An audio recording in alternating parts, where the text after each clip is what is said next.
Okay, in this video we'd like to take a moment to show you how it is that we're going to wire up a start-stop box for use with some sort of a batch routine that you might have set up on your indicator. A start-stop box is always a recommendation that we're going to offer because not only does it allow you the ability to start your routine and to abort the process, but you have this nice big red mushroom stop button in case of emergencies and you need to stop this thing now.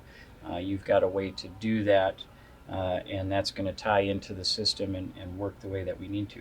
So let's take a look at wiring this particular box up to our system. It's going to require 3 wires, and typically your instructions are going to indicate that you'll need to hook up a ground and digital IOs 1 and 2. That isn't necessarily a requirement that you use IOs 1 and 2. You can use whichever IOs that you wish, but you will need to make sure that you're properly configuring those IOs to be your batch start and batch run accordingly. In this example, we're going to go ahead and just do the ground, and we'll do IOs 1 and 2 as our example. So I've already got those pre-wired into the connector here. That connector corresponds with my digital IOs on the 1280 that we're using as our example. So here I'm actually wiring my ground to pin 2. So we see that's right here in the second position, IO 1 in third, IO 2 in that fourth position. So I've got these wired accordingly. It is important that the black you recognize as your ground, the red corresponds with the batch start, and the white corresponds with the batch run. So that's an important piece to make sure that you remember as well. So I'll just go ahead and plug this in so that it's ready to go.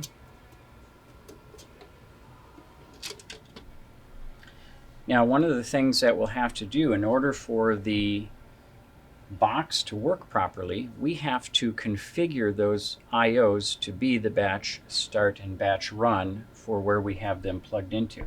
So let's go on to the 1280 and take a look at how we're going to do that. If you were using another indicator, you'd have to reference the manual just to make sure you know how to navigate the menus and turn on those particular IOs. So we'll go ahead and hop into the menu here. We'll go into configuration. From here we're going to go to our digital IO option. Right now by default you can see that all of the digital IOs are turned off. So we'll select IO number 1.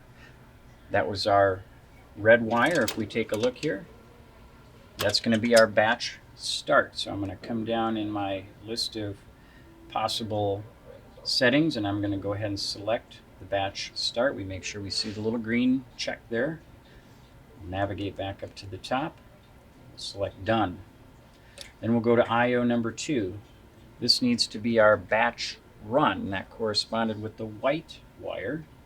Again, we'll go down through our menu here and we'll select batch run. Again, make sure that little check mark shows up, and we'll go back to the top and select done. So now I have both of my digital IOs all set so that this box can operate properly. Save and exit to take care of those.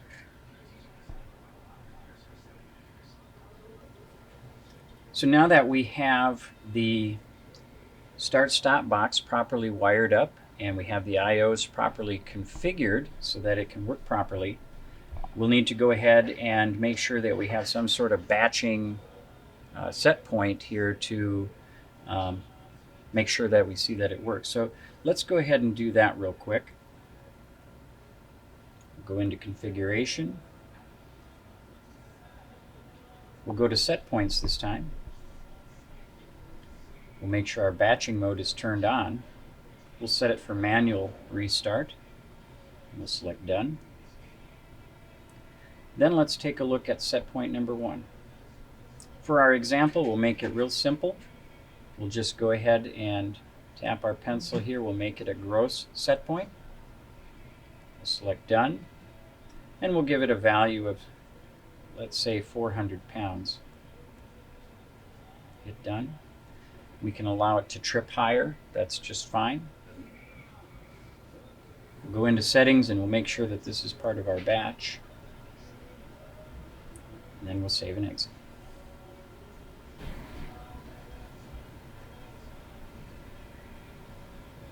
All right. And next, we'll take a look at how to properly use the start-stop box.